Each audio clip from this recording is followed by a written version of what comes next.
Steve Jobs was born on February 24, 1955.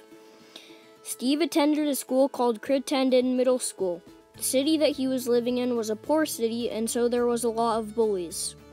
On one day, he came home and said to his adoptive parents that he was tired of being bullied, and if he didn't move, he would never attend public school again.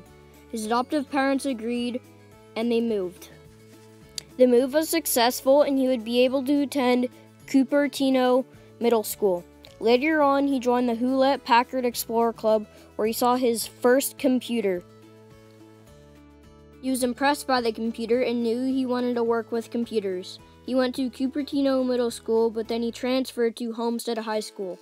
In this school, he took his first electronic class. He also made a friend named Bill Fernandez, who also loves electronics.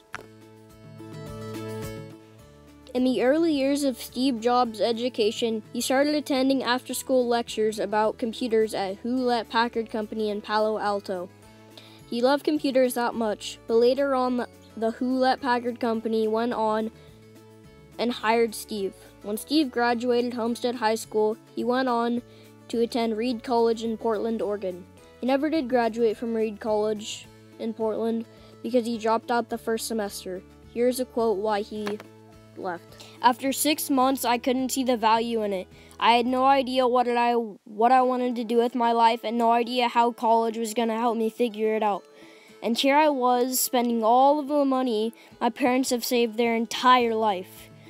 So I decided to drop out and trust that it would all work out okay. It was pretty scary at the time, but looking back, it was one of the best decisions I ever made. The minute I dropped out, I could stop taking the required classes that didn't interest me and begin dropping in on the ones that looked interesting. In college, Steve Jobs met Steve Wozniak in a computer club, and they made the first Apple computer.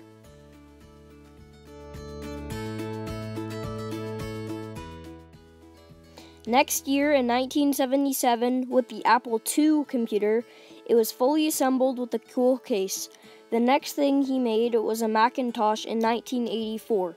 It was the first computer at that time that could successfully integrate two things at once, which is now a common thing that a computer does.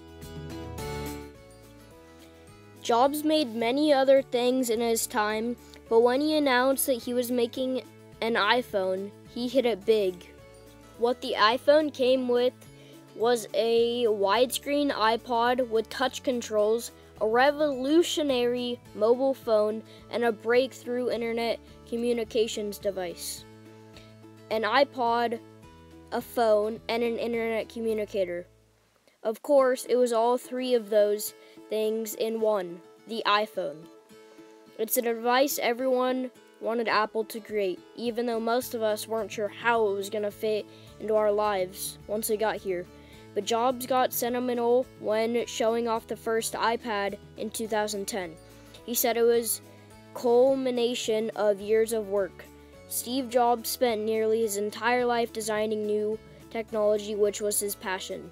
Unfortunately, the iPad was the last thing Steve made. He died in 2011 because of pancreatic cancer and cardiac arrest. He will be remembered for many years and was the most celebrated person in technology.